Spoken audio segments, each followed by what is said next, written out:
అబ్బా అబ్బా అబ్బా ఇమాన్యుల్ ఏమన్నా గేమ్ ఆడుతున్నాడు అసలు. అబ్బా సూపర్ హైలైట్ అంతే.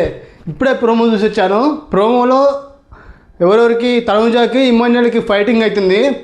ఇమాన్యుల్ ఏమంటున్నాడు, కళ్యాణ్ తనుజాని ఏ రీజన్స్ మీద నేను నామినేట్ చేస్తాడో అని ఆనకిచ్చాను, వాడి కూడా తనుజాని నామినేట్ చేయలేదు, అందుకే నేను అడిగానని తనుజతో చెప్తుంటే తనుజ ఏమంటుందంటే, నువ్వు నన్ను నామినేట్ చేయాలంటే నువ్వు డైరెక్ట్ నామినేట్ చేయొచ్చు కదా, నువ్వు మధ్యలో వచ్చి నన్ను నామినేట్ చేయాలని ఎందుకు అడిగావు, అంత ఉంటే నువ్వే నన్ను నామినేట్ చేయొచ్చు కదా అని చెప్పడం జరిగింది తనుజ.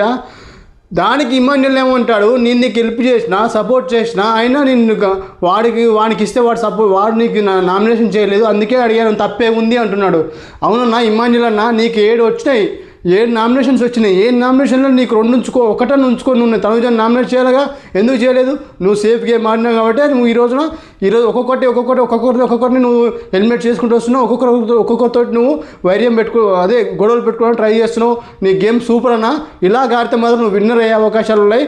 మెయిన్గా చెప్పాలంటే నేను చెప్పాల్సుకుందంటే, ఇమాన్యుల్ అన్న ఇప్పటికన్నా సేఫ్ గేమ్ పక్క పెట్టి డైరెక్ట్గా వాళ్ళ గేమ్లో దిగితే అతనికే మంచిది ఎప్పటికైనా. ఇప్పుడు ఏమంటున్నాడు ఇమాన్యుల్, నీకు సపోర్ట్ చేసినా అంటున్నాడు కదా, అదే మరి ఇప్పుడు కూడా సపోర్ట్ చేయన్నా తనుజకి, నువ్వు సపోర్ట్ చేయి. తనుజ ముందుకు పోతుంటే నువ్వు వెనుకకుండా సపోర్ట్ చేయి. నువ్వు వాటర్ గేమ్లో సపోర్ట్ చేసినా, ఆ గేమ్లో సపోర్ట్ చేసినట్ట, అవునన్నా అప్పుడు సపోర్ట్ చేసినట్టు ఇప్పుడు కూడా సపోర్ట్ చేయి. ఇప్పుడు ఎందుకు నువ్వు గొడవలు పెట్టుకుంటున్నావు అంటే నీకు గేమ్ అర్థమైంది, మనం విన్ అయ్యే అవకాశాలు తక్కువ అవుతున్నాయని నువ్వు ఈ రోజున నీ మాస్క్ తీసినావు. కళ్యాణ్ నీ మాస్క్ తీసిన లిటరల్గా నిన్న ఇది కళ్యాణ్ చేసిన స్కెచ్ ఇది, నీ స్కెచ్ ఇది. సో ఇవాళ నీ మాస్క్ బయటకు వచ్చింది. ఇప్పటి నుంచి నువ్వు గేమ్ ఆడన్నా, సపోర్ట్ చేయడం కాదు, ఇది నా రిక్వెస్ట్.